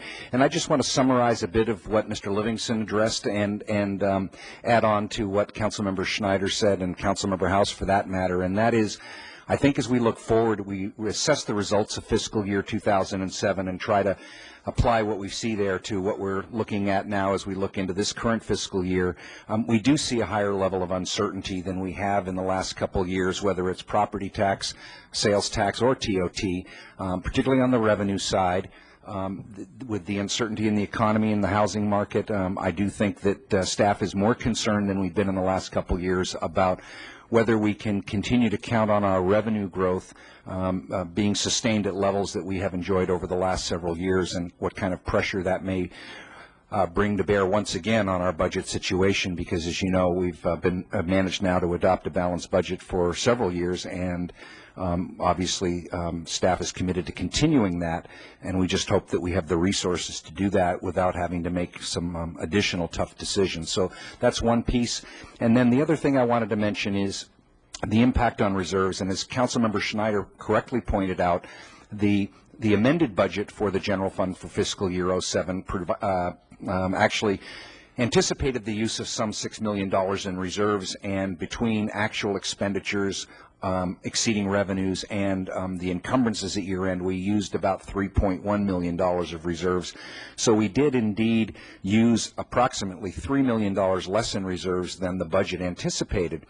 The other side of that coin, and I kidded the Finance Committee about having a reputation to maintain of being Mr. Sunshine, but the other piece of that is, as you all know, we prepare a multi-year general fund forecast, and that doesn't always tie exactly to the budget because it's more of a financial forecasting model as opposed to a formal budget model. And the multi-year forecast that we developed in conjunction with this most recent two-year financial plan that we're now in the first year of, and the version of that multi-year forecast, which was published in the budget document, projected for fiscal year 2007, it projected a use of reserves of $2.6 million, significantly less than the budget projection. So we knew that we were going to come in better than the budget anticipated. We projected that we would only use $2.6 million in reserves when, as I just mentioned and Councilmember Schneider mentioned, in the end we used $3.1 million in reserves. So while we fared very, very well in comparison to our budget, which is not unusual because I think we take pride, and I know the council does, in budgeting conservatively, we did not do quite as well as our financial forecast had projected. Now, on a $100 million budget, having used $500,000 more than we projected is not as a percentage that big of a deal, but it is more than we had projected. So I think it's a good news, not so good news story. The magnitudes are different. The savings compared to budget were significant. The savings or the extra cost compared to our financial forecast was fairly minor. But I would feel remiss if I didn't point that out, that if you go to the budget document and look at the multi-year forecast, it would show a projected use of reserves of $2.6 million, and we ended up with $3.1. So I think that's the story looking forward. We'll actually be to you fairly soon now with our first quarter look at 08, and I think you will see in some cases there's a little bit of room for optimism with things like sales tax, but I also think you'll see that with property tax and with bed tax, there's some moderation of that enthusiasm, and on balance that we're concerned about where the economy is headed and how that will impact our revenues through this fiscal year. So with that, I'm done. Thank you. Okay. Thank you, Mr. Horton. Just wanted to comment on an interesting table that was presented to us in Finance Committee today, and this table shows about 25 key indicators for California cities and counties, such as Santa Maria, Lompoc, Buellton, LA County, Orange County, and so on, Inland Empire, Central Coast, North Coast, and so on. And of those, approximately 5 of these indicators had a better performance than us, and about 19 of them were lower. And so I think that may show us that we do need to, as Bob says, be quite careful with our income projections, because it's possible that things may be happening in the rest of the state that we will encounter later on in this fiscal year. That's the way, at least, that I look at it. And so I think it behooves us to be very careful with our financial planning. Okay, good. Ms. Falcone? Well, thank you. And as usual, you do a wonderful job. And I do appreciate all of the various different things that you give us to be prepared. But for instance, this is a big subject. This is a huge subject. And I know that I don't know about the rest of the members that are not on Finance Committee, but I did not get a PowerPoint, and I didn't get one of these version 4Ds for the multi-year forecast that are very, very useful tools. And so I'm wondering whether or not there's a way that we can all get that. And I'm feeling a little less prepared than I would customarily feel. Like, I'm not pointing fingers, and I'm not, doing any blame. I'm bringing up a subject that the Finance Committee is the second most powerful committee, along with the Ordinance Committee, the only two standing committees, subcommittees of Council. And I think there's a tremendous amount of information that I know that I on the Ordinance Committee and my colleagues on the Ordinance Committee and many others do not get the benefit of seeing. And when we talked about wiring the Faulkner, it suddenly dawned on me again that there was a conversation that has sort of dropped off the table, albeit there was a decision made not to spend money because the budget was precarious a couple of years ago. I think it might be a couple of years ago by now. Time flies. But I'm talking about the televising of the Finance Committee. And this is an opportunity to review that coming into the next, budget cycle. And quite frankly, if we're in for more bad news, as has been suggested here by a number of folks, and even if it's not so bad, if it's even just sort of a dip, then there are things that we need to be more cognizant of, we need to be more well-versed in, and quite frankly, there is no opportunity unless you go and you sit in the room, in room 15, to do that. So I'm asking staff, and I hope that there's support among some of the other members of this council, to reinvestigate the televising of finance. The wheres and the hows can be discussed, but I think that this is too big a subject, and for us not all to be, as prepared as we would like to be with all of the documents and information, For instance, I didn't know to come and ask you for a version D. So these are the kinds of things that, I'm not pointing fingers or anything, but I do believe that this is a huge subject and really does need to be taken up again. And there are lots of ways that we can accomplish this. We can even share this room if that works out. But the hows and the wheres is not my point. The point is that the information needs to be more broadly disseminated, and I know the public is perfectly welcome to come and sit in room 15 and talk about the finances. It is a public meeting, and some folks do that. I think it's inadequate in this day and age, and I think the subject is just too large. So with that being said, I appreciate all that you've said. I don't know that I have a comment on it because I haven't really been able to integrate some of this information into my thought processes. So thank you. Okay, Mr. Williams? Well, if it makes you feel any better, staff gave it to our committee members in the meeting, so this was not available except for the staff. That doesn't make me feel any better, but okay. I'm letting you know. And the lion's share actually of this was on last week's agenda, so would be able to be inspected and to be reviewed. So the lion's share of this information, nothing on this PowerPoint is new. This is all stuff that was on our staff report last week. It's just not in as flashy or looking as in full color as the other stuff. The only thing that was new is the detailed revenue information and the 5-year projections. And the 5-year projection isn't all that new. It's just fine-tuned with whatever the most latest of news is. And a lot of it is good news. That's one of the things I want to say. First of all, I think Mr. Pearson's going to go in this later.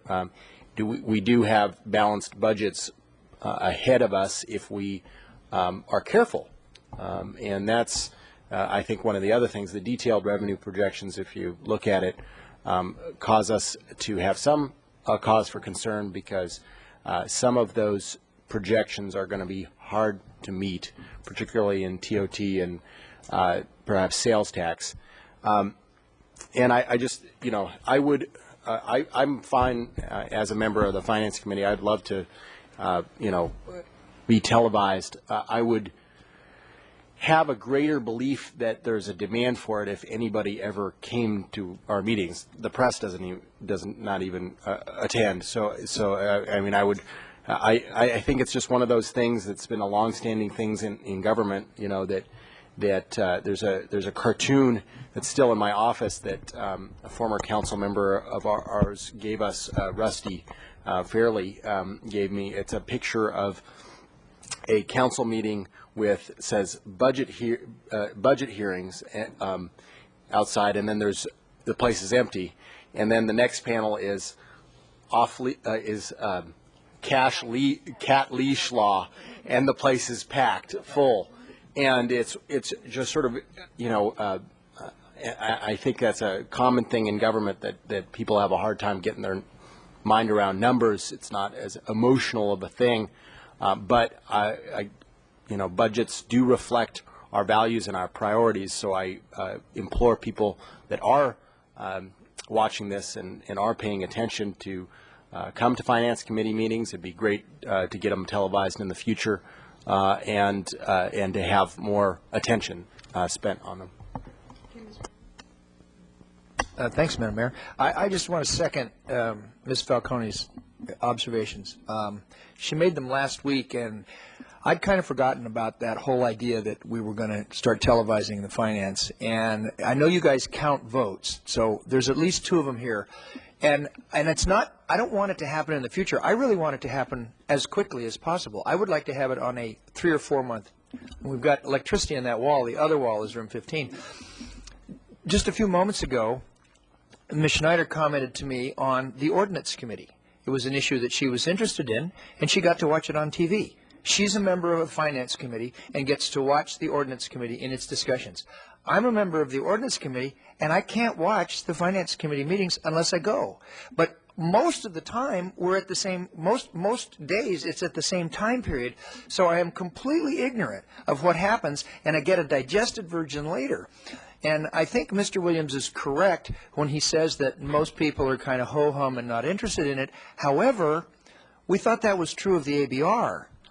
People were ho-hum about that. The minute we started televising it, it was discovered that there were an awful lot of people that were indeed interested. They couldn't get in their car and come down. For some people, you can't get in a car. Some people have to take a bus. I think the Finance Committee, as Ms. Falcone says, it's one of the two most important committees that there is, and I really want to urge us to get that back on track. I want to start watching them myself. Thank you, Madam Mayor.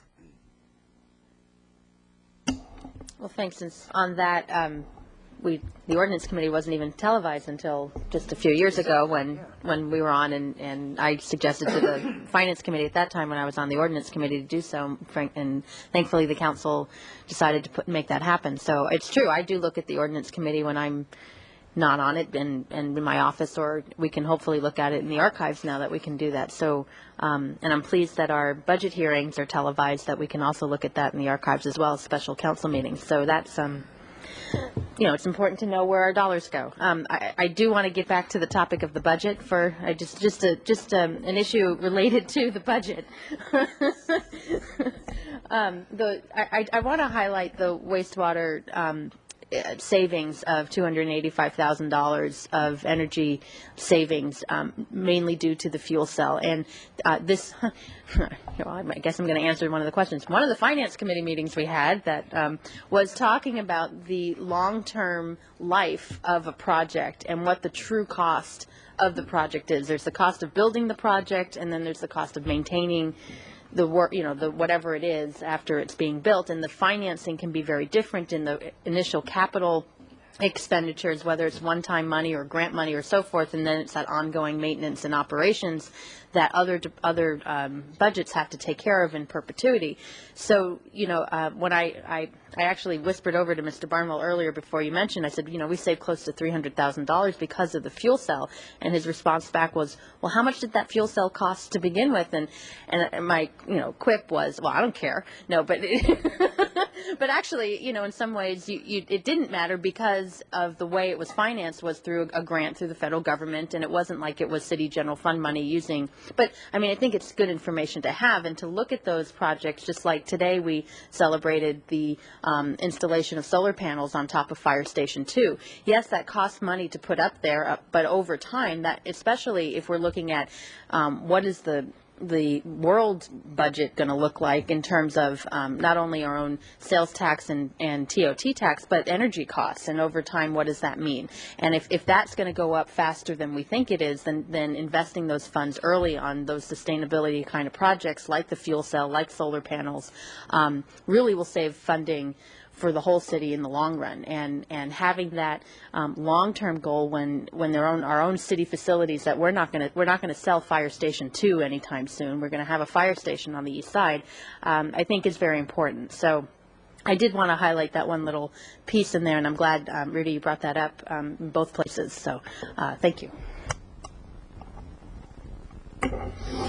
So partly for those who are watching, we're talking about the general fund and the running of the business of the city, and that's our focus. It's not the capital program, right? Madam Mayor, Councilmember House, that is I know, correct. I just say it out loud. The point is, there's a whole gazillion dollars going towards, there's going to be an airport terminal, there's the new cater thing and the wastewater treatment and all the rest of it.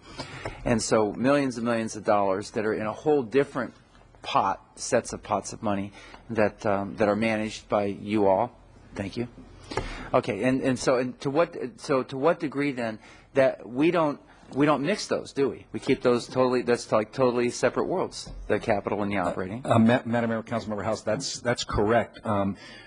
The enterprise funds versus the general funds, that is the water, wastewater, waterfront, airport, parking, those are completely separate and generate their own operating and capital funds. Right. The general fund operating and capital funds, although we keep them separate and we account for them separately, they're really interlinked, because the funding for the general fund, capital fund comes from the general fund operating funds. That's how we support our capital funds. So in the end, and as I know some of you who've been around a long time and can remember when there were years when we didn't have a capital fund budget because we couldn't afford it.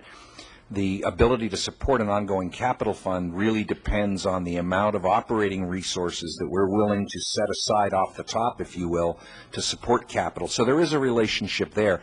But once that's decided through the budget process, they are totally separate. I see. And the one exception perhaps in this was the adjustment that the parking, downtown parking committee recommended, or the staff did, to be able to postpone or defer projects. That's correct. And that way they were able to make up the difference with the lost revenue. But in this year, that was one of the few examples of that, I guess. That's correct. Okay, well, I want to do a couple things. One, I think we should give our appreciation to the managers of each of the different departments and of the enterprise funds for doing such a great job.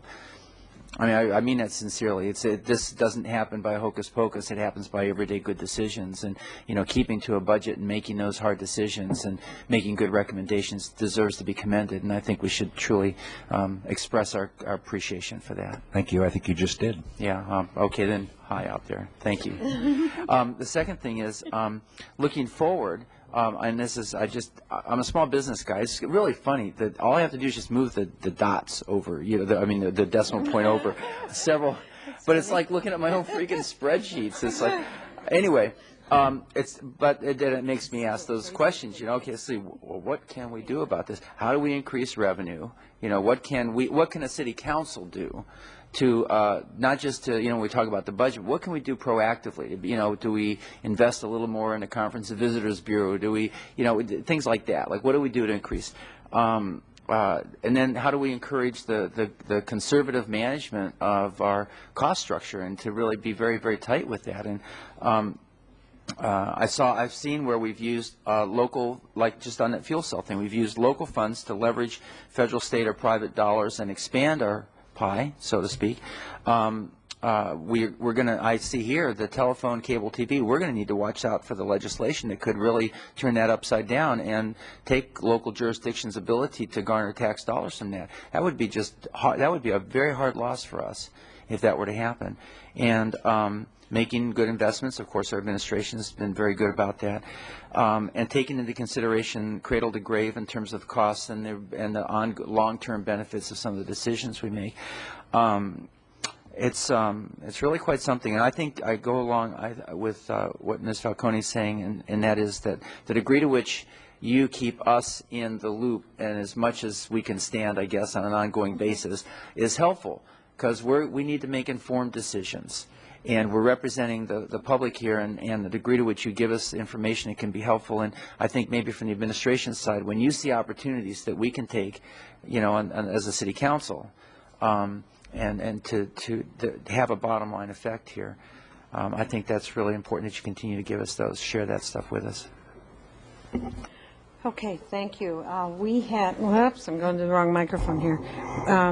We didn't used to get this many reports back, if I remember right. This was when I was on the Planning Commission. We didn't have those kind of reports, the investment reports and so on, as often. And so I appreciate getting this report, but I also appreciate the updates that we get on a regular basis, because it does keep us in the loop, and you're always available to us to answer any questions, and I do appreciate that. Ms. Falcone. Thank you. I'd just like to say that I think that this issue of open government and those who express their desire for open government are really probably going to continue to have a voice as far as whether or not we need to spread that among them. So I think that if there is enough support, that will probably bring this back, the issue of televising the Finance Committee, to have maybe a fuller discussion, or maybe we just work on staff, because I'm going to continue to express the fact that I think that this is incredibly important. And, when you sit on a committee, whether or not you like the closed doors or not, or the closed atmosphere is not really the point. And whether people are interested in it or not, I remember we had but it just has started to do. it. No, I didn't start. Okay, now look, I think that televising the Finance Committee is a really important idea. When we were going to quit doing the Spanish translation. The poll that was brought to us said that not that many people really listen to it. It turns out that many, many more people do, and the fact that not many people get out of their homes or out of their offices and come down to Room 15 in the middle of the day, I don't think is a good enough barometer to really tell. So that's not an attack. It's just a fact that it's not a good barometer, and I think that we really need to take the fact that what Mr. Barnwell said about the ABR and how people really do begin to tune in. I mean, the fact that we televise all kinds of different committees and not the Finance Committee, I think is remiss, and I do think that just because nobody shows up is not a great telltale. And so I'm not going to take that as reasonable evidence. I think that a lot more people would be involved and would really understand the numbers. And so I really think that this is an item that we should give serious consideration to.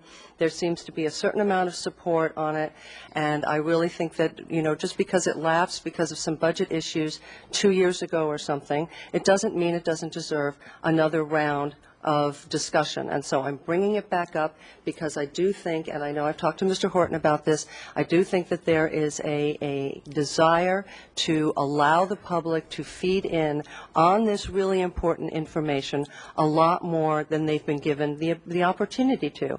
And it's true, we didn't do the Ordinance Committee 5 years ago, but then Ms. Schneider was the one who suggested that we do that, and we went ahead and did it. It's been wonderful. People feel much more included. They feel much more informed. So I'm just saying that I think that the Finance Committee information is of fundamental value, that we get it out there in the best way that we know how. I mean, we're helping Goleta televise their city council meetings, which I watched the other day, and I watched the Sphere of Influence hearing that they had last night. So the results on that were very interesting. So at any rate, that's my point, and it will be coming back. So thank you. Well, and I understand your passion on this issue. I didn't realize that you were quite as passionate on it as you are. But obviously the next step would be to ask the staff to do some research on it, find out how much money it would cost, how we would do it, because you have the Ordinance Committee at the same time, the Finance Committee, how we would even practically do that and bring it back to us. But all this is right now are interim financial statements, and we need to accept them, and we need to adjourn at a certain point instead of going on and on about something that's not on our agenda. We can update that information. That'd be great. Okay. Mr. Do I have a motion to accept the... No, you don't yet. The financial reports? I think So moved. Second. Well, I was going to make that motion, but I think you don't need to give us the long speech. We all agree with you. I think that, you didn't all agree, actually. Actually, I did agree, and I have agreed for years. And I wanted it, with the Finance Committee, to be televised years ago. It was not televised because Dan Secord, who was chair of the committee at the time, did not want it to happen. And so you are having a subjective and a little changed version of history. This is something that several of us have supported for a long time. It would be great to do. I want to do it as soon as we can. The only thing I would not say that we should do is to begin to deficit spend in this fiscal year in order to do it. One thing, and one of the reasons I do want you to watch the recordings of it, is it's important for us to remember that we can't spend this money twice. If we have a fire MOU, we have about $300,000 left before we deficit spend next year. If we want to have a balanced budget, that gets us really razor close to beginning to deficit spend again, and I will not let that happen if I can stop it.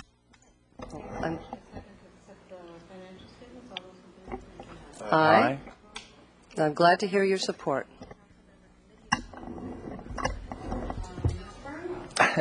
Thanks. I had a meeting of the Central Coast Water Authority last week, and the highlight of it was that we named the meeting room after Mr. Puttycombe, who recently passed away. And it was really a nice gathering. It was a very, very nice gathering. His wife was there. We had a little lunch. We talked about some very worrisome things, which I have mentioned to you before, about the delivery of our water from the Delta area and the fragility of the system that gets it to us. And for me, the highlight was when I came in, we were all chatting and having coffee before the meeting started.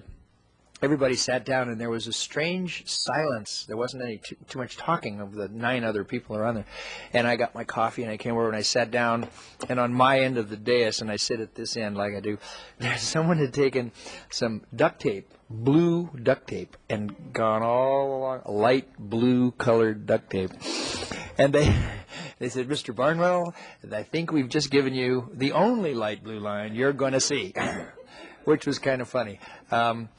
But I keep reminding again and again, and I have some newspaper reports and things, but you guys, you probably do read these things about the water, but the state of California water delivery system is in crisis, absolutely in crisis. We are lucky to have our own system, but our own system won't cover us in real tough times. So anyway, I did a couple other things, but that's the only one that I really wanted to talk about. Thank you very much, Madam Mayor.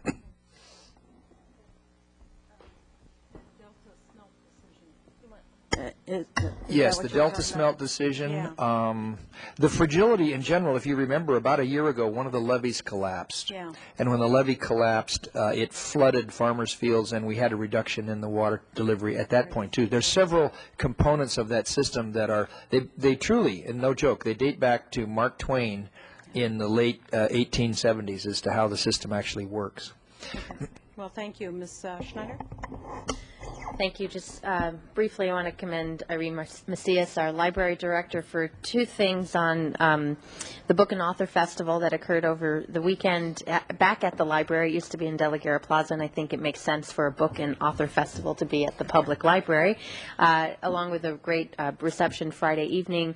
Also on Friday evening was the big Scrabble tournament, and I think they had double the amount of participants as before, of all ages, and it was just really fun to walk around the tables and see what those long words were and how they put them together and under timed. And I know when I play Scrabble with my family, we can use the dictionary as much as we want, but you can't do that in a tournament. So I commend everyone for participating in that tournament. And then also on Sunday, the Santa Barbara Beautiful Awards from Santa Barbara Beautiful, and our own city parks department got an award for the Italian stone pines on East Anapamu Street, so I just want to congratulate them, and as well as all the other awardees. And it's always fun to see the little nooks and crannies of Santa Barbara in terms of a sign or a small building or home remodel or very large home remodel. Those look like they're out of, Home and Garden magazine after a while, but fun event. And but congratulations to the Parks and Rec Department for 100 years those trees were planted. I didn't realize that. It was in 1908, so they're just about 100 years old, those trees. Thank you. Saturday, I fulfilled some of my liaison duties to the Youth Council by attending and speaking at the Youth Leadership Summit along with Mayor Bloom.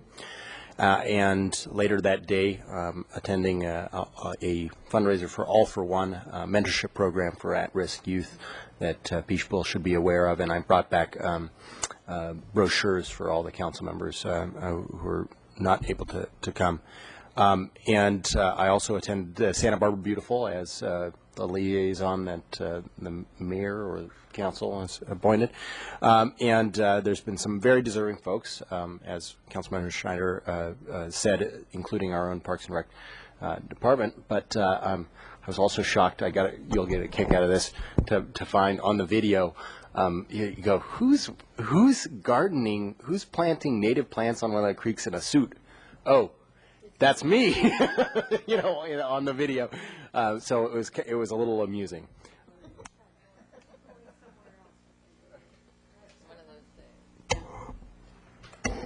Thank you. There were several things, but I do want to, I don't know how many other folks watched the Goleta City Council last night talking about the moving forward of their recommendations to LAFCO, but there were primarily 3 areas that they were discussing in terms of land areas, and there was A, C, and E, and only E and the map is probably on the website. You can watch it in replay because it's been televised.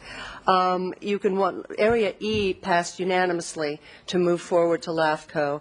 Area A and Area C, however, passed both on a 3-2 vote.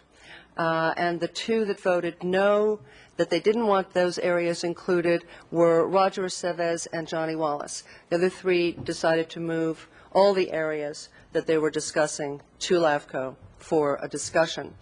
There were a couple of other things that they did. They allocated Mike Bennett as their official spokesperson delegate to LAFCO on a 5-0 vote. So I know that we interface on that issue all together with the county and the city of Santa Barbara and the city of Goleta. So just to bring you all up to speed on what their last move was on this. So we move forward. I think October 11th is the meeting at LAFCO. I'm not 100% sure. Last week on Wednesday, there was a really great event for the Granada Garage. It was a reception called Fiddlers on the Roof, and the Granada Garage rooftop became a party venue. And I got more compliments from everybody about what a spectacular venue that was, how much fun everybody had, and they suggested that we go ahead and rent it out on a regular basis for parties and for various venues. Also, someone said that the back of the Granada Garage, the Granada Theater, which is a huge blank wall, could be used as a projector, a screen for projecting movies and things, which I thought was an interesting idea. The Arts Grants Awards at the Libero, there are 3 different categories of about 30 organizations each that I know that Mr. House and Ms. Schneider and I each read a category. And it's just amazing how many arts groups are supported through that effort. So that was fun. And yesterday we had a subcommittee meeting of the Solid Waste Committee, which is Mr. Barnwell, Mr. Williams, and myself. We talked about a number of things, including the contract management of the 2 different franchises, the conversion technology contract, which is hopefully moving forward for the consultant. That's very exciting. And a possible ban on styrofoam, and the difference between styrofoam and plastic and various other compostable sorts of mechanisms that are out there and utilities that are out there, packaging. There's much more to come on that, but that's kind of a brief overview of what that subcommittee is up to these days. Okay, are you going to have a report back to the council soon? I wish Mr. Smario were still in the room. We are going to have the conversion technology contract for the consultant come to council, I believe, very soon. I have those written down on another piece of paper, but it is very soon in the month of October. The styrofoam ban, that is more complicated. We agreed to postpone it to another meeting of the subcommittee because there's additional information that we need to gather on that, and then we hope to be able to move forward. Mr. Williams, Mr. Barnwell wasn't there, but Mr. Williams, if you have a different recollection on that, is that about it? No. Okay. Yeah. Thank you. Anybody else? Okay, thank you very much. The meeting is adjourned, and we'll see you next week.